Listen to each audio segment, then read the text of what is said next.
Perempuan mengadu kepada Nabi SAW. Lelaki itu boleh puasa, lelaki itu boleh sembahyang berjamaah, lelaki itu boleh i'tikaf, lelaki itu boleh amal banyak. Sedangkan kami ini hamil, maaf, kami ini pula uzur syar'i haid, kami ini pula membesarkan anak-anak. Bagaimana nih ya Rasulullah? Maka kata Nabi SAW, amal dia yang baik menjaga keluarga ini sama seperti amal lelaki. Itulah yang disyarahkan oleh ulama. Hadis yang pendek inilah yang disyarahkan oleh ulama, bahwa perempuan mendapatkan amal yang sama. Man ala thalatha banatin, siapa yang membesarkan, memandikan, menyuapkan, menjaga anak 3 perempuan, fa'addabahunna, dia didik dengan baik-baik, diajarkan cara makan, diajarkan cara pakaian, kanan dulu, buka kiri dulu, diajarkan cara doa, masuk kaki kiri, keluar kaki kanan. Wa ahsana ilaihi wa zawwajahunna, dia nikahkan dengan orang baik-baik. Wa ahsana ilaihinna, dia buat baik sampai mati, falahul jannah, maka surgalah baginya. Lalu kemudian ketika dia mengandung, maaf, melahirkan anak 9 bulan 10 hari, meregang nyawa, mati dia, matinya mati syahid. 9 bulan 10 hari meregang nyawa, mengandungkan anak, menyusukan, bernilai ibadah. Bernilai ibadah, mendapatkan pahala ibadah. Maka perempuan-perempuan yang maaf hamil, jangan malu. Ini awak anak yang keberapa? Yang ke-7. Apa ni tahun hamil? Ibadah. Ada ibadah putus. Salat selepas mati putus. Baca Quran selepas mati putus. Idza matal insan, kalau manusia mati, hadis riwayat Muslim, inqata'ah, putus. Tapi ada yang tak putus. Mana dia? Waladun salihun, anak yang soleh yang terjaga di tengah malam berkata, Rabbi firli wali walidayya warhamhuma kama rabbayani saghira. Husnu taba'ulil mar'ati li zawjiha, husnu taba'ulil mar'ati li zawjiha, perempuan yang baik menjaga keluarganya, kehormatan suaminya, maka dia sama mendapatkan pahala kebaikan-kebaikan. Beruntung bertuah. Mudah-mudahan tuan puan senantiasa menjaga ini sehingga Allah Ta'ala melimpahkan rahmat, maghfirah, ridha dan kebaikan-kebaikan. Amin ya rabbal alamin. Soalan seterusnya, Ustaz. Assalamualaikum Prof. Adakah sudah dikira atau termasuk dalam kewajiban memberi nafkah zahir jika seorang suami memberi izin kepada istrinya untuk bekerja dan makan gaji?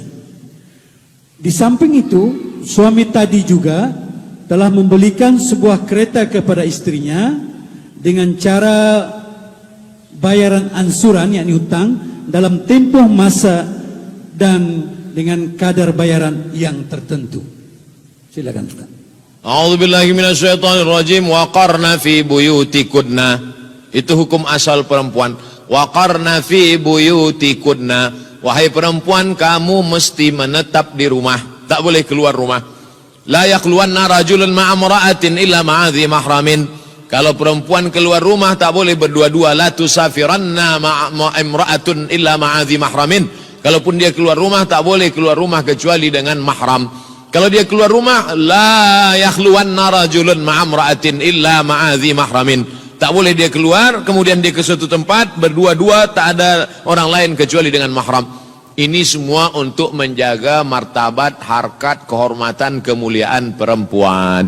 Karena Islam ini datang menjaga akal, menjaga diri, menjaga kehormatan, hifzul mal, hifzul aql, hifzul arad, hifzul nafs, hifzul... Nah, ini semua menjaga. Termasuklah menjaga perempuan. Bolehkah perempuan bekerja? Dijawab oleh Syekh Atiyah Saqar dalam kitab Fatwa Al-Azhar, Fatwa Al-Azhar. Hadis pertama, ada seorang perempuan namanya Asma binti Abi Bakar. Asma mencari makanan unta, makanan kambing.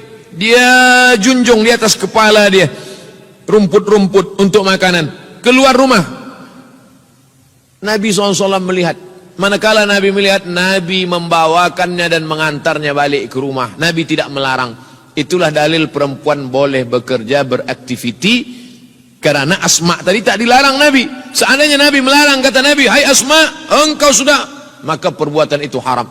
Tapi karena aman, tidak ada lelaki yang jahat, perbuatannya pula mencari makanan untuk ternak, hewan, maka perbuatan itu boleh. Dari situlah ulama mengambil dalil perempuan boleh beraktiviti di luar rumah, bekerja dengan syarat-syarat yang ketat supaya tidak terjadi perbuatan-perbuatan maksiat yang dilarang Allah Subhanahu wa taala. Dua, pada masa pemerintahan Sayyidina Ali, Umar bin Khattab, maka di Suqul Islam di Madinah itu ada Suqul Yahudi, punya orang Yahudi, ada Suqul Islam, pasar yang dibuat oleh Nabi Muhammad sallallahu alaihi wasallam.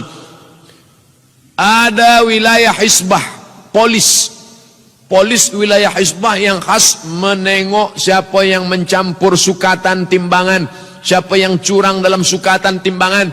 Karena Nabi sendiri datang ke pasar untuk memeriksa. Kata Nabi, mahadha ya sahibat ta'am, hei penjual makanan, kenapa makanan di dalam ini basah? Asabahul matar, kena hujan ya Rasulullah.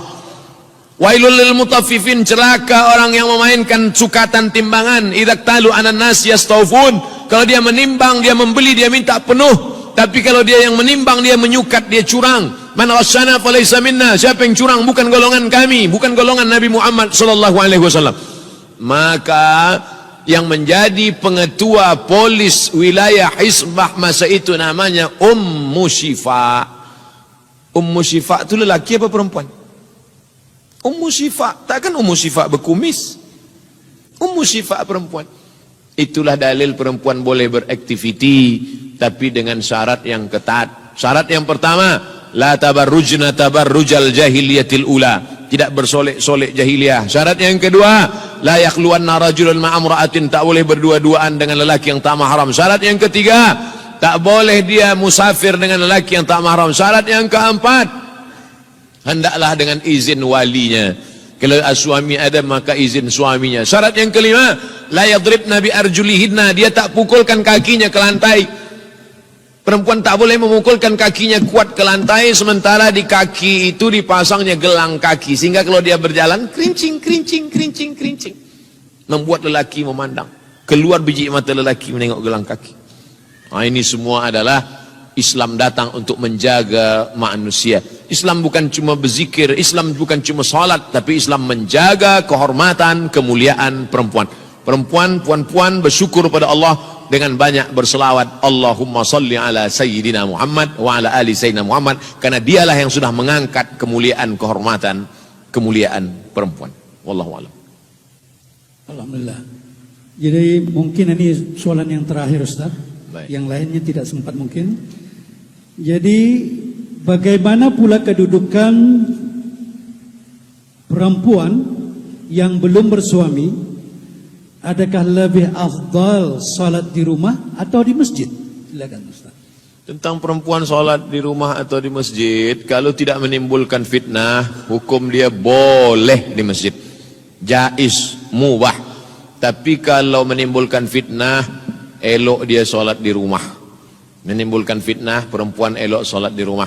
Tapi kalau dari maghrib ke isya ada tazkirah, ada soal jawab, lelaki ramai, perempuan pula ramai, maka elok dia datang ke masjid. Atau di university, perempuan ramai, lelaki pun ramai, ada tazkirah, maka elok. Tapi kalau di suatu kawasan tempat sunyi, lelaki pula hanya beberapa orang, dia pula bersendirian berdua, maka elok dia di rumah.